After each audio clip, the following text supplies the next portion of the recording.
வணக்கம் தோழர்களே, நான் உங்கள் விஜய். இன்னைக்கு நம்ம விநாயகர் சதுர்த்தி ஸ்பெஷல் கொழுக்கட்டை எப்படி செய்யலாம்னு சொல்லிட்டு தான் இந்த வீடியோவில் பார்க்க போகிறோம். நமக்காக இந்த வீடியோவில் கொழுக்கட்டை எப்படி செய்யறதுன்னு சொல்லிட்டு பரிமளாக்கா வந்து செஞ்சு காமிக்க போகிறாங்க. தேங்க்ஸ். இன்னைக்கு விநாயகர் சதுர்த்தி ஸ்பெஷல் வந்து பார்த்தீங்கன்னா பூர்ண கொழுக்கட்டை செய்ய போகிறோம். பூர்ணம் அப்படிங்கிறது வந்து நம்ம என்ன ஃப்ளேவரில் வேணாலும் வச்சுக்கலாம். கடலை மாவு அந்த மாதிரிலாம் வைப்பாங்க. நம்ம ஆக்சுவலாக வந்து தேங்காய் பூர்ணம் செய்ய போகிறோம். இத்த ஜோடு கொலக்கட்டை அத்தா ஜோடு கொலக்கட்டை வேக்காடு பத்தலன்னு வெடிச்சு போச்சு கொலக்கட்டை. 2 படி பச்சரிசியை நல்லா கழுவி வெயிலில் காய வச்சு நம்ம கொழுக்கட்டை செய்யறதுக்காக மாமா இப்படி அரைச்சி வச்சுருக்கோம். பச்சை தண்ணியில் பிணையக்கூடாது, ஆக்சுவலாக நல்லா இருக்காது, சாஃப்டாக வராது. அதனால தண்ணி பாயில் பண்ணுறோம். தண்ணி கொதிச்சதுக்கு அப்புறமா நம்ம கை பொறுக்கிற சூட்டுக்கு எடுத்து மாவு பிணைஞ்சு அதுக்குள்ளே தேங்காய் பூரணை வச்சு நம்ம விநாயகருக்கு இன்னைக்கு கொழுக்கட்டை செய்ய போகிறோம். மெசரிங் கப்பில் எவ்வளோ அரிசி மாவு போடுறோமோ அவ்வளோ வந்து நம்ம சர்க்கரையும் போடணும். அப்போ தான் வந்து பூர்ணம் டேஸ்ட்டாக இருக்கும். நம்ம என்னதான் ஸ்வீட் கொழுக்கட்டை செஞ்சாலும் லைட்டாக ஒரு பிஞ்ச் வந்து சால்ட் போட்டுக்கிட்டோம்னா கொழுக்கட்டை டேஸ்ட் வந்து ரொம்ப நல்லாயிருக்கும். பாருங்கள், சுடுதண்ணி நம்ம கை பொறுக்கிற சூட்டுக்கு இருக்குது. இதை போட்டு நல்லா சப்பாத்தி மாவு பதத்துக்கு நல்லா சாஃப்டாக மாவு பிணைஞ்சிக்குவோம். அப்போ தான் வந்து டேஸ்ட்டாக இருக்கும். அரிசி மாவுங்கிறதுனால கொஞ்சம் லேட் ஆகும் நம்மளுக்கு மாவு பிணையறதுக்கு. கோதுமை மாவு வந்தால் டக்குன்னு பிணைஞ்சிருவோம். அரிசி மாவுங்கிறதுனால லைட்டாக தண்ணி விட்டு மெதுவாக தான் பிணையணும். இதில் கொஞ்சமாக வந்து நெய் போட்டுக்கலாம், இல்லைனாலும் ஆயில் போட்டுக்கலாம். நெய் வீட்டில் அதிகமாக சாப்பிட மாட்டாங்க குழந்தைங்க, அதனால் வந்து நான் ஆயில் போட்டுக்கிறேன். இது நல்லா மாவு பிணைஞ்சி வச்சிட்டோம்னா ஒரு 5 மினிட்ஸ் நல்லா ஊறுறதுக்குள்ளே நம்ம தேங்காய் பூர்ணம் ரெடி பண்ணிக்கலாம். ஒரு 90% மாவு வந்து நம்மளுக்கு ரெடி ஆகிடுச்சு. சர்க்கரையும் போடணும். ஆமாம், அப்போ தான் டேஸ்ட் கிடைக்கும். நம்ம அதை அரைச்சி வச்சங்க மாவுங்கனால தான் அந்த மெசரிங் கப்பில் அளந்தது. ஏன்னா சுகர் போட்டால் தெரியாது. நம்ம எந்த கப்பில் மாவு போட்டோமோ அந்த கப்பில் வந்து சுகர் போட்டுக்கிறோம். இது வந்து பெருசாக பேஸ்ட் மாதிரி ரெடி ஆகணுங்கிறதுலாம் இல்லை. இதுக்கு லைட்டாக ஒரு சின்ன டம்ளரில் கொஞ்சம் தண்ணி ஊற்றிட்டோம் அப்படின்னு சொன்னால் லைட்டாக பாகு பதத்துக்கு வந்துடும்.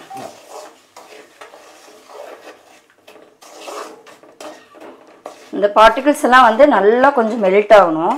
அப்போ தான் வந்து அந்த நம்ம தேங்காய் துருவி வச்சுருக்கு இல்லைங்களா, அந்த தேங்காய் கூட நல்லா மிக்ஸ் ஆகி பூர்ணம் வந்து நல்ல டேஸ்ட் கொடுக்கும். அதனால் ஒரு 2 or 5 மினிட்ஸ் கொஞ்சம் நல்லா பாயில் ஆகட்டும். பாருங்கள், 8 தேங்காய் திருவி ரெடியாக வச்சுருக்கோம். இதில் வந்து மெயின் என்னென்னு பார்த்தீங்கன்னா லைட்டாக நெய் விடணும். அப்போ தான் பூர்ணம் டேஸ்ட்டாக இருக்கும். ஒரு 2 மினிட்ஸ் ஆகிறதுக்குள்ளே நம்ம ஏலக்காய் பொடி ரெடி பண்ணிடுவோம். ஏன்னா அது போட்டால் மட்டும்தான் மணமாக இருக்கும். நம்ம தேங்காய் பூர்ணத்துக்கு தகுந்த மாதிரி ஏலக்காய் ஒரு 5 போட்டு பொடி ரெடி பண்ணிடுவோம்.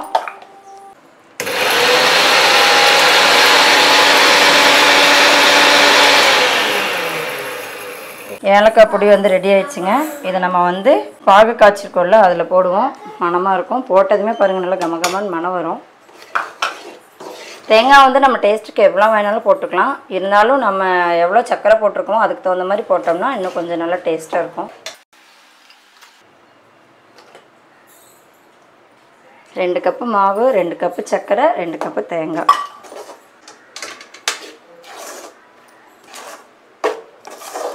நல்லா ஸ்வீட்டாக சாப்பிட்றவங்களுக்கு எல்லாமே சமமாக போட்டோம்னா நல்லாயிருக்கும். கொஞ்சம் ஸ்வீட் கம்மியாக வேணும் அப்படிங்கிறவங்களுக்கு ஒரு 1.25 கப் 1.5 கப் சர்க்கரை போட்டிங்கன்னா கூட 2 கப் மாவுக்கு கரெக்டாக இருக்கும் பூர்ணம். ஸ்டஃபிங்க்கு நல்லா பூர்ணம் ரெடி ஆகிடுச்சு. பாருங்கள், தெரியுதா? ஒரு 2 மினிட்ஸ் இதை கொஞ்சம் நல்லா டோஸ்ட் பண்ணணும். அப்போ தான் வந்து நம்மளோட பாகு டேஸ்ட்டும் அந்த ஏலக்காய் போட்டதும் தேங்காயோட நல்லா மிக்ஸ் ஆகும்போது தான் நம்ம கொழுக்கட்டை சாப்பிடும்போது நல்லா டேஸ்ட்டாக இருக்கும். பூர்ணம் ரெடி ஆகிடுச்சு. அது நல்லா கொஞ்சம் ஆறிடுச்சு. ஏன்னா நம்ம கையில் தான் வந்து ஸ்டஃபிங் வைக்க போகிறோம். அதனால் கொஞ்சம் ஆறுறதுக்காக வெயிட் பண்ணிகிட்டு இருந்தோம். ஆறிடுச்சு. இப்போ நம்ம கொஞ்சம் பாருங்கள், இட்லி ஊற்றி வைக்கிற மாதிரி இட்லி பானையில் தண்ணி ஊற்றி கொஞ்சம் பாயில் பண்ணிவிடுவோம். நல்லா பாயில் பண்ணதுக்கப்புறம் நம்ம எப்பயும் போல் இட்லி ஊற்றி வைக்கிற தட்டில் வச்சு நம்ம இந்த கொழுக்கட்டை செய்கிற இதை வச்சு மாவு ஸ்டஃப் பண்ணி அதில் வந்து அந்த ஸ்டஃபிங்கை வச்சு க்ளோஸ் பண்ணி இது எடுத்து பார்த்தோம்னா அழகாக இருக்கும். நான் செய்யும்போது காட்டுறேன் பாருங்கள். இது எதுக்காக எண்ணெய் தேய்க்கிறோன்னா, இது கொஞ்சம் ட்ரையாக இருக்குது இல்லைங்களா, மாவு வந்து வைக்கும் பொழுது ஒட்டிடும். அதனால் லைட்டாக ஆயில் வச்சு தேய்ச்சிட்டோன்னா மாவு வந்து இதில் ஒட்டாமல் நல்லா அழகாக வரும். அதிகமாக வைக்கக்கூடாது. பாருங்கள்,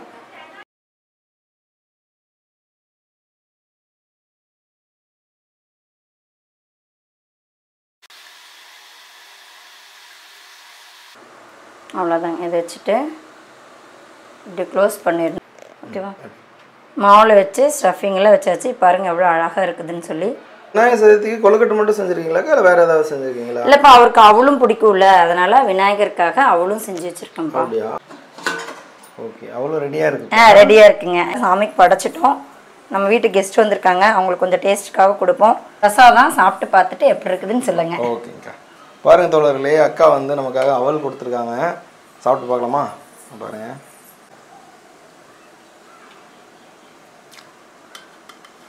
அந்த விநாயகர் சதுர்த்தினாவே கொழுக்கட்டை செய்கிறாங்கல்ல, எதனால? அது ஏதாவது ஹிஸ்ட்ரி ஏதாவது இருக்குங்களா? எதுக்கு படைக்கிறாங்க அப்படிங்கிற ரீசன் எல்லாம் தெரியாது. பாரம்பரியமாக நம்மளோட முன்னோர்கள் செஞ்சுட்டு வர்றதுனால எங்களுக்கு அதில் கொஞ்சம் இன்ட்ரெஸ்ட் இருக்கிறதுனால நாங்களும் அதை பண்ணிட்டு வரோம்.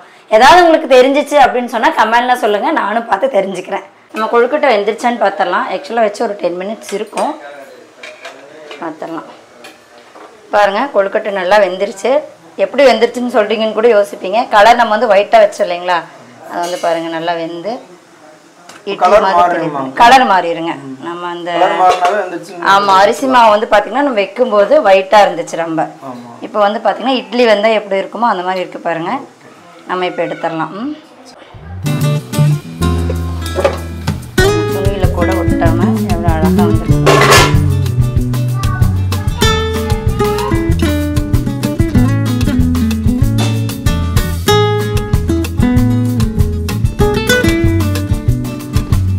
ஒரு 10 நிமிஷம் வெந்தால் போதும்ப்பா. ஆக்சுவலாக வந்து பார்த்தீங்கன்னா இட்லி கூட ஒரு 15 மினிட்ஸ் ஆகும்.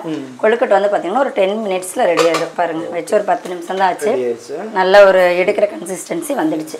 நம்ம இன்றைக்கி விநாயகருக்கு வந்து பிரசாதம் வச்சாச்சு. இன்றைக்கி நம்ம வீட்டுக்கு கெஸ்ட்டாக வந்திருக்காங்க தம்பி, அவங்களுக்கு கொடுத்து பார்ப்போம் டேஸ்ட்டு அக்காவோடது எப்படி இருக்குதுன்னு சொல்லிட்டோம். பாருங்கள் தோழர்களே, கொழுக்கட்டை ரெடி ஆயிடுச்சு. சாப்பிட்டு பார்க்கலாம்.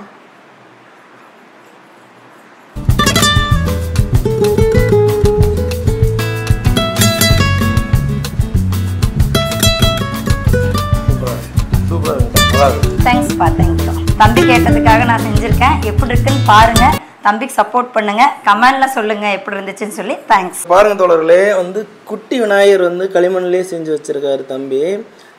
அதை பற்றி அவரே சொல்கிறாரு, வாங்க கேட்டுக்கலாம். தங்க, அந்த விநாயகர் நீங்கள் தான் செஞ்சீங்களா? ஆமாம். ஓகே, எதில் செஞ்சீங்க? களிமண்ணில் செஞ்சேன். களிமண்ணில் செஞ்சீங்களா? ஓகே. ஆற்றுல தண்ணி ஸ்பீடாக ஓடும்போது களிமண்ணில் விநாயகர் செஞ்சு எடுத்துகிட்டு போய் கரைச்சோம்னா தண்ணி பதத்தில் அங்கேயே நிற்கும். அப்படியா? அதனால தான் விநாயகர் சதுர்த்திக்கு வந்து களிமண்ணில் செஞ்சு கரைக்கிறாங்களா ஆற்றுல? ஓகே. இந்த டீட்டெயில் யார் சொன்னாங்க உங்களுக்கு? எங்களுக்கு என் ஃப்ரெண்டு சொன்னாங்க. அப்படியா? சூப்பருங்க. பாருங்க தோழர்களே, விநாயகர் சதுர்த்தி கொண்டாடுறதுக்கு வந்து பல காரணங்கள் சொல்கிறாங்க. தம்பி பாருங்க ஒரு அருமையான காரணம் சொல்கிறாரு. இது எத்தனை பேருக்கு தெரியும், இது கரெக்டாக அப்படின்னு சொல்லிட்டு கமெண்ட்டில் சொல்லுங்கள். தோழர்களே, இந்த வீடியோ உங்களுக்கு யூஸ்ஃபுல்லாகவும் இன்ஃபர்மேட்டிவாகவும் இருந்திருக்கும். இது போன்ற உணவு சம்பந்தமான வீடியோக்களுக்கு நம்ம சேனலை சப்ஸ்கிரைப் பண்ணி சப்போர்ட் பண்ணுங்கள். மீண்டும் நல்லது ஒரு பதிவில் சந்திப்போம். நன்றி, வணக்கம்.